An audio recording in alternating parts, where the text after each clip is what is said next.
చేయడం జరిగింది. ఒక్కసారి ఈరోజు ఆదినారాయణ రెడ్డి తెలుగుదేశం పార్టీలో మంత్రిగా ఉన్నాడు, తెలుగుదేశం పార్టీ తరఫున ఎంపీగా పోటీ చేసినాడు. ప్రధానమైనటువంటి రైవల్ ఆల్మోస్ట్ 2015-16 నుంచి జగన్మోహన్ రెడ్డికి వ్యతిరేకంగా పనిచేసినటువంటి వ్యక్తి ఆదినారాయణ రెడ్డి ఏం మాట్లాడారు ఒకసారి చూడండి. వివేకానంద రెడ్డి గారు గుండెపోటు వలన చనిపోయినాడనే వార్త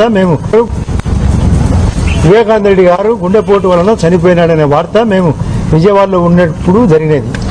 ఆ రోజు నేను నాతో పాటు శేఖర్ రెడ్డి అని మా కజిన్ ఒక ఆయన కాంట్రాక్టరు, శివప్రకాష్ రెడ్డి వివేకానంద రెడ్డి గారి యొక్క సొంత బావమరిది రూమ్లో దొరికినప్పుడు నేను చెప్పిన మాట సారీ చెప్పినా బాధాకరంగా ఎందుకు నా ఇట్లా జరిగిందంటే ఆయన ఎక్కువ సిగరెట్ తాగేవాడని, స్టంట్ వేసినారని, వామిటింగ్ వలన జరిగిందనే విషయం చెప్పిన తర్వాత వాళ్ళ కొడుకు కూడా నాతో మాట్లాడితే అదే విషయం చెప్పినాడు.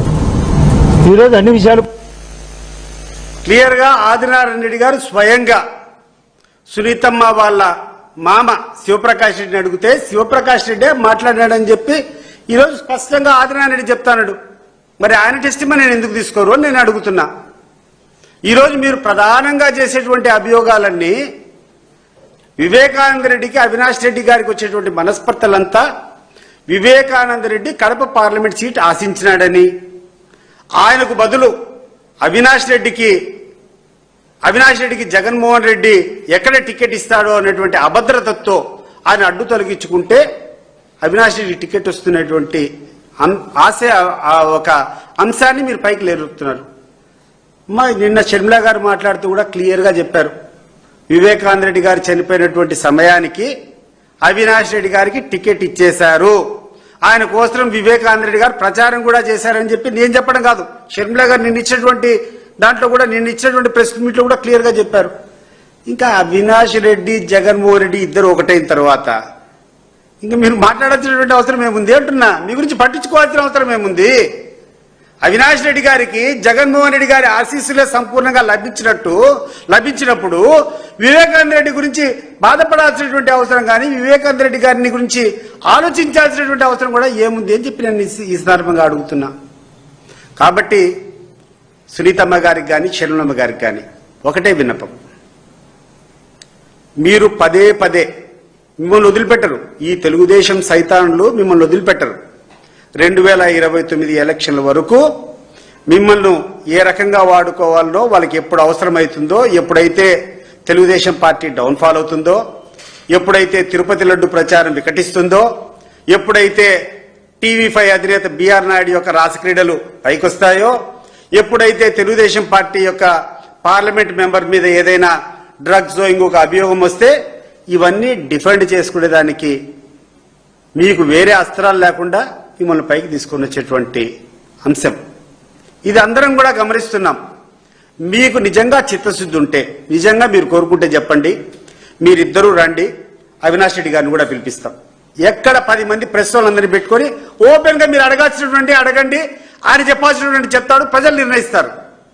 లేదా మీరు ఏ దేవుని దగ్గరికి వచ్చి అవినాష్ రెడ్డి గారిని ప్రమాణం చేయాలనో చెప్పండి, అవినాష్ రెడ్డి గారు ఆయన కుటుంబ సభ్యులతో వచ్చి మీరు కోరినటువంటి దేవుని ఎదుట ఆయన నిష్కలషంగా ప్రమాణం చేస్తాడు.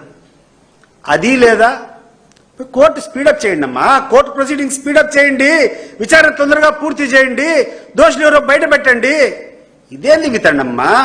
చంపినోళ్లకు ఎవరైతే వివేకానంద రెడ్డి చంపినాడో ఆయనకు ఆ లూద్రా అడ్వకేట్, ఎవరైతే సునీతమ్మకు సంబంధించినటువంటి కేసులన్నీ కూడా సుప్రీంకోర్టులో వేయాలంటే ఇదే సిద్ధార్థ లూద్రా, ఎవరైతే చంద్రబాబు నాయుడుకు బెయిల్ రావాలనుకుంటారో ఇదే సిద్ధార్థ లూద్రా.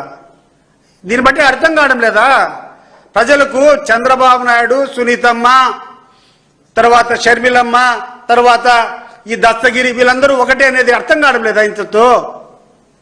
ఎందుకమ్మా? దయచేసి వీళ్ళిద్దరికీ మనవి చేస్తున్నాను, మీరు ఏ రకమైనటువంటి వేదిక కావాలంటే ఆ వేదికకు అవినాష్ రెడ్డి గారిని నేను తీసుకొని వస్తా. అవినాష్ రెడ్డి గారితో మీరు అడగండి మీ ప్రశ్నలన్నీ, ఆయనకు సరైనటువంటి సమాధానం రాష్ట్రానికంతా చేరుతుంది కదా ఆయన ఇచ్చేటువంటి సమాధానం. ఆయన అడిగేటువంటి ప్రశ్నలు మీరు చెప్పు. ఇప్పటికీ బాధపడుతున్నాడు ఆయన తండ్రి అనుభవించినటువంటి క్షోభ నిజంగా ప్రపంచంలో ఎవరికీ రాకూడదు. ఆ తర్వాత షర్మిలమ్మ నీకు చెప్తున్నా, మీ అన్న నీకు చేసేటువంటి మేలు నువ్వు మర్చిపోతున్నావు. ఏ సోదరుడు తండ్రి దగ్గర నుంచి రావాల్సినటువంటి ఆస్తుల్లో ఆయన కంటే నీకే ఎక్కువ ఇచ్చినారు, ఆయన బాధపడలే. ఆయన సంపాదించినటువంటి ఆస్తుల్లో కూడా సోదరికి ఇవ్వాలని చెప్పి, ఎందుకంటే ఆయనకు ఉంది కాబట్టి సంపాదించినాడు కాబట్టి 230 కోట్లు నీకు వైట్ మనీ త్రూ చెక్స్ నీకు ఇచ్చాడు. అది నీకు అన్ని సరిపోలే. తర్వాత సరస్వతి పవర్లో కూడా నీకు షేర్స్ ఇస్తాను, కానీ ఆ షేర్స్ ఈరోజు ఎన్సీఐఎల్టీలో ఉన్నాయి, ఈరోజు ఆ ఈడీ కేసులో అటాచ్మెంట్లో ఉన్నాయి. ఈరోజు ట్రాన్స్ఫర్ చేయడం కుదరదు. ఆ కేసులు అన్ని రకాలుగా అయిపోయిన తర్వాత నీకు ట్రాన్స్ఫర్ చేస్తామంటే అడ్డదారిన పోయి నువ్వు మీ తల్లిని పెట్టుకుని రిజిస్ట్రేషన్ చేసుకోవడం కరెక్ట్ అమ్మా షర్మిలమ్మ? నువ్వు చెప్పు. ఒకవేళ ఈడీ అటాచ్మెంట్లో ఉండేటువంటి ప్రాపర్టీస్ నువ్వు అక్రమంగా రిజిస్ట్రేషన్ చేసుకుంటే అల్టిమేట్ గా జగన్మోహన్ రెడ్డి గారు కాదా దానికి జవాబుదారీ? దాన్ని ఎట్లా అనుమతిస్తారమ్మా? నాకు అర్థం కావడంలా. ఏ చదువుకున్నోడైనా అనుమతిస్తాడా? నువ్వు చేసేటువంటి తప్పులకన్నిటికీ నువ్వు తెలంగాణలో ఒక పార్టీ పెట్టావు, ఆ పార్టీ నడిపేదానికోసము కొన్ని కోట్లు ఖర్చు పెట్టావు. ఎవడు పెట్టమన్నాడు? జగన్మోహన్ రెడ్డి ఏమన్నా ఖర్చు పెట్టమన్నాడా నిన్ను? నువ్వు చేసే పిచ్చి శాస్త్రాలకు, నువ్వు చేసే తిక్క శాస్త్రాలకు అన్నిటికీ జగన్మోహన్ రెడ్డి బాధ్యుడా? నువ్వు నువ్వు ఆడ పార్టీ పెట్టినావు.